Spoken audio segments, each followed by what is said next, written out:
Well, itong vlog na 'to, para kay Will Ashley. No, kasi alam natin na may yun, yung ipapalabas ngayon, yung pinapakita na viral ngayon sa internet na parang ito si Dustin, umamin na may pagtingin na siya dito. May natitipuhan niya na itong si Bianca De Vera. And sinabi naman niya na hindi niya type nung una, pero ngayon nakita niya okay pala yon. So, okay lang naman yon kasi pareho silang single. Halos magkaedad lang. At walang naiwang commitment o walang dating. Okay, si Bianca pumasok sa loob ng bahay na wala siyang boyfriend. As in single siya. Hindi kagaya nung siniship sa kanya na may naiwan yung ibang siniship sa kanya na may dating sa labas. No, itong punch lang yung makulit na ipinipili talaga, no. Meron na ngang bumabakod. Ilang taon na yan ang sinasabing dating siya. Ibig sabihin, she explores romantic relationships with non-showbiz guys and older guys. Dustin is only 24. Pero yung siniship sa kanya is older. So natural, maghahanap yun ng older guys.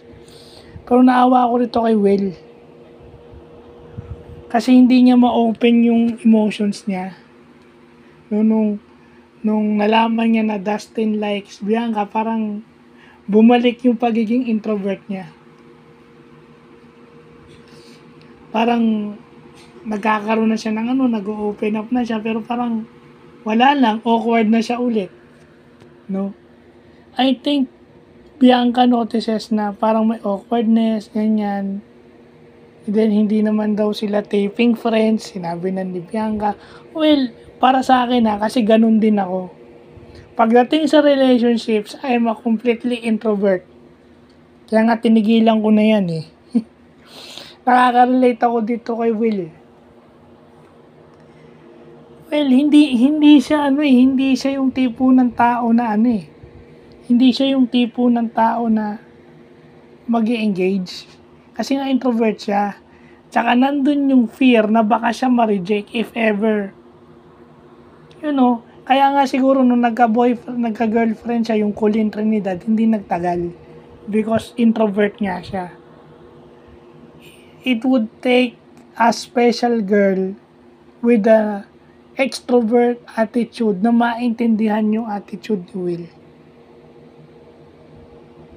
I just wish that Bianca can recognize yung awkwardness na yun and talk to Will.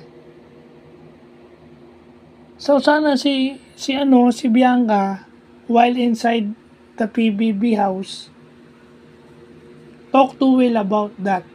Maging honest na siya kay Will. If ever may gusto siya kay Dustin, type niya si Dustin or no. Kasi I think Will, meron na siyang kay Bianca No, meron silang mutual understanding.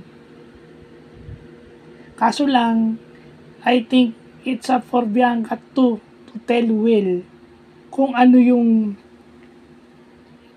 feelings niya towards Will.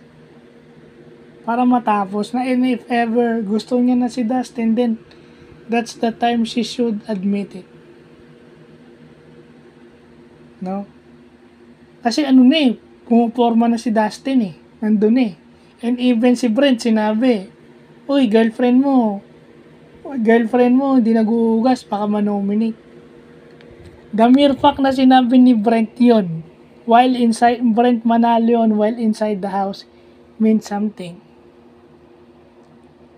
Sila silang nakakaalam. Kasi sinabi nga ni AC, yung kay Ivana, biruan lang yun.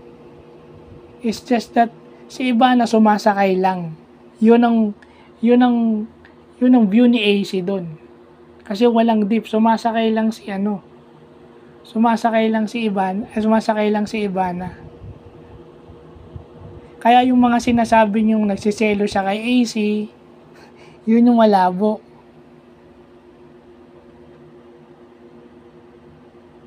Di ba?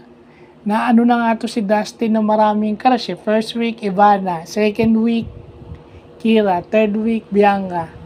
So parang binabalik mo eh, si AC nagaganon eh, ikaw rin pala ginagawa mo yun.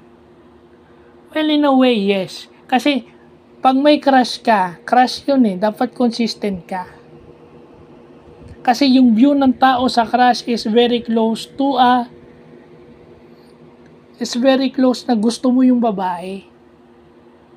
Kumbaga, kung may pagkakataong kang ligawan yung babae, yung crush mo, yun ang liligawan mo. Yun ang perception ng Pilipino pagdating sa crush. Hindi yan yung Americanized at saka British style na crush mo. Crush mo lang. Umahanga ka lang. Dito, hindi. Malalim ang interpretation ng crush sa mga Pinoy. So, nakakaawa lang to si Will. And sana si Dustin would talk to Will about kung ano ba talaga yung feelings niya. And, kung masaktan man si Will, kung masaktan man ni Dustin yung feeling ni Will, sana mag-sorry na itong si Dustin. Dapat silang dalawa ni Dustin yung nag-uusap. Kasi nakakaawa. Super nakakaawa. Nakaka-relate ako dyan. Nakaka-relate ako dyan kay kasi nung bata-bata tayo, meron tayong mga crushes pero hindi natin masabi. Kaya awkward na lang. So, yun lang po.